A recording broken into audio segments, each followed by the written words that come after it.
स्वामी समर्थांचा अखंड नाम जप यज्ञ आपण 8 दिवस करतो. केंद्र 1 मिनिट सुद्धा बंद राहत नाही. रात्रभर पुरुष सेवेकरी हे सेवा करत असतात. स्वामींचा जप आणि स्वामी चरित्र पारायण हे आपले पुरुष मंडळी करतात आणि दिवसा सकाळी 8 रात्री 8 आपल्या महिला भगिनी हे स्वामी चरित्र व स्वामींच्या अखंड माळी या करत असतात. म्हणजे बघा, ही सेवा अखंड 24 तास न एक क्षण थांबता प्रहाराची सेवा म्हणतात याला. या प्रहाराच्या सेवेत सगळेच सेवेकरी भाग घेतात. अक्षरशः 70 ते 80 वर्षाचे जे आजी आजोबा असतात हे सुद्धा भाग घेतात. तुम्ही जेव्हा पाहतात त्यांच्याकडे, आपण जेव्हा पाहतो तर आपण एवढे तरुण असून सुद्धा उभं राहू शकत नाही, पण ते प्रहाराच्या सेवेला जेव्हा 2 तास उभे राहतात तेव्हा अक्षरशः आपल्याला त्यांना बघून डोळ्यात पाणी येतं की आपण तरुण असून उभं राहू शकत नाही. पण ते आजी आजोबा न कळत, म्हणजे कोणाला सांगतही नाही की माझे 2 तास पूर्ण झाले आहेत, तुम्ही प्रहाराला कोणीतरी उभे राहा, असं त्यांना खूप आवड आणि निवड असते. त्यांचं काय, सगळं तर आयुष्य आणि सगळा संसार तर झालेला असतो मुलांसाठी, नातवंडांसाठी, तरी सुद्धा त्यांच्या म्हणजे कुठेतरी स्वामी सेवा घडावी, या जन्मात येऊन आपण काहीतरी करावे असे त्यांच्या मनात असते. म्हणजे याला असं म्हणतात की तुम्ही निस्वार्थ सेवा अशी असते. आपल्याला तरी हे पाहिजे ते पाहिजे स्वामी, आपण अशा भावनेने केंद्रात जातो किंवा पाय ठेवतो. पण जेव्हा तुम्ही एखाद्या आजी आजोबाला बघाल तेव्हा तुम्हाला वाटेल की नाही हो, यांचं तर आता 70-80 वर्ष झालेले आहेत, यांना आता कुठं नोकरी हवी किंवा कुठं लग्न हवंय किंवा कुठं गाडी बंगला हवाय. त्यांना बघून आपल्याला निस्वार्थ सेवा करावीशी वाटते आणि त्यांना बघून त्यांचे नातवंड जे बोबड्या बोलात बोलतात श्री स्वामी समर्थ, तेव्हा आपल्याला खूप हेवा वाटतो आणि आपल्याला वाटतं की आपण धाडदखट असून सुद्धा केंद्रात येत नाही, दनादन अर्धा तास चालून आणि 2 तास सेवा करत नाही, तेव्हा आपली शर्मेने मान खरंच खाली जाते. म्हणजे तेव्हा आपल्याला कोणी सांगतही नाही. म्हणजे हा स्वतःचा माझा अनुभव आहे. जेव्हा मी पाहते तेव्हा मला वाटतं का आपण एवढे धाडदखट असून सेवा करू शकत नाही. बघा, किती लोक आहेत असे की ते बिचारे 24 तासातनं 8 तास 12 तास कंपनीत काम करतात आणि नंतर प्रहाराची सेवा ही रात्री रुजू करतात. कोणी 12 ते 2, कोणी 8 ते 10 असे काही सेवे. आपल्या महिला भगिनी हा कंपल्सरी नोकरी करत नाहीत, या घरीच आराम करतात.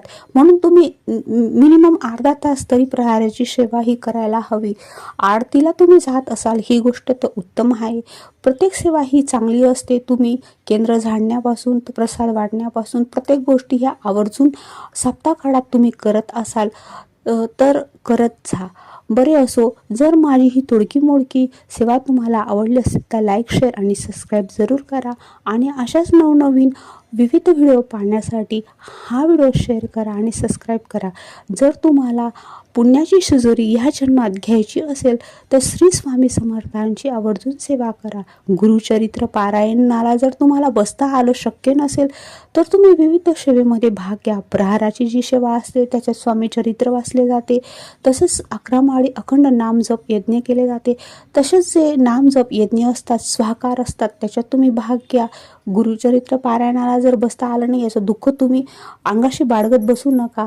जेव्हा दुर्गा सप्तशती दुपारी वाचन होतं 2 ते 4च्या दरम्यान, 5च्या दरम्यान, ज्या ज्या केंद्रात विविध, त्यावेळेस तुम्ही ते उपक्रमात भाग घ्या. स्वामी चरित्र वाचतात त्याच्यात भाग घ्या, आरतीत भाग घ्या, प्रसाद वाटा, वाटेल ते काम करा. हे बघा, स्वामी केंद्रात आपण जेव्हा पाय धुवून जातो ते स्वामी केंद्रात ते स्वामींचं नसून आपलं माहेर घर किंवा आपलं घर असतं. तेव्हा आपण आवर्जून जी सेवा आपल्या पदरात पडली ती घ्यायची असते व करून घ्यायची असते.